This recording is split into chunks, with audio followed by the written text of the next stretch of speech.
Okay, so firstly what I would like the students to know and take in consideration when studying or when considering to study, know exactly what you want to do.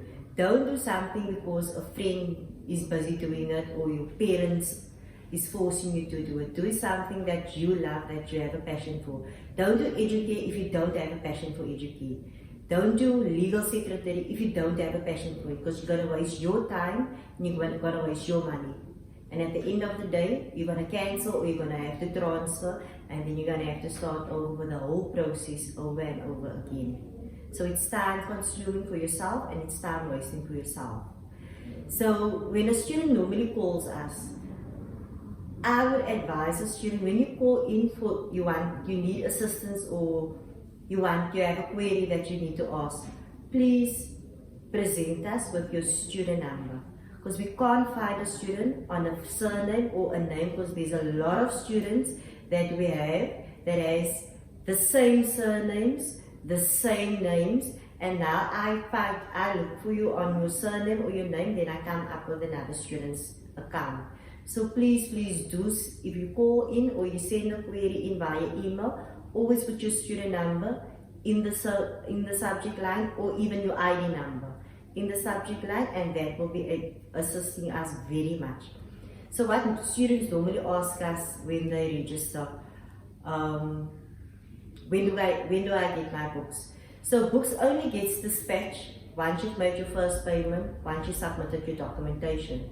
So the importance of the documentation is the system will not allow us to push out any books if your application form hasn't been submitted, your ID copy and your matric certificate. These are the documentation that is not required by the college, but this is requirements from Department of Education. Without this documentation, we won't be able to register any student for any exams. So once you've submitted your documentation and your first payment has been made, we will be able to push out your first set of study material.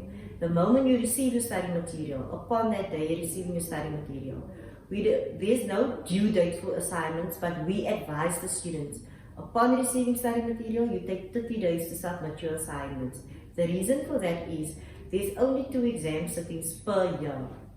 So if you're going to seeing that there's no exam due or assignment due dates, you're going to take your time, you're going to miss out on 2 exam sittings, because you're not going to qualify to write any exams if you don't submit any assignments.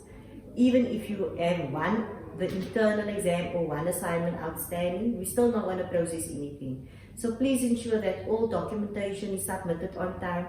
The moment that you receive the mailer for the exam registrations, please do communicate with the college, because at times there might be a system error. You know you've only registered now, but you will still get the email knowing that you registered last month or the month before. Now obviously you will, because you're already on the system, so the mailer is going to come through to you as well. It doesn't mean that you're going to write exam, because you first need to complete your modules in order to write exam. So students are allowed to write 4 subjects per exam sitting, depending on how many subjects the student submitted and how many subjects the student qualifies to write exams for. Exams, I would really advise the students, take the exams very seriously, because every time you cancel your exams, it's going to be a penalty fee that you're going to pay as the student, and it's R1,000 penalty fee per subject. So if the college registered you, that means we won't register you if you didn't fill in your registration form. So the moment that you register for exam, be very serious when you submit your registration forms.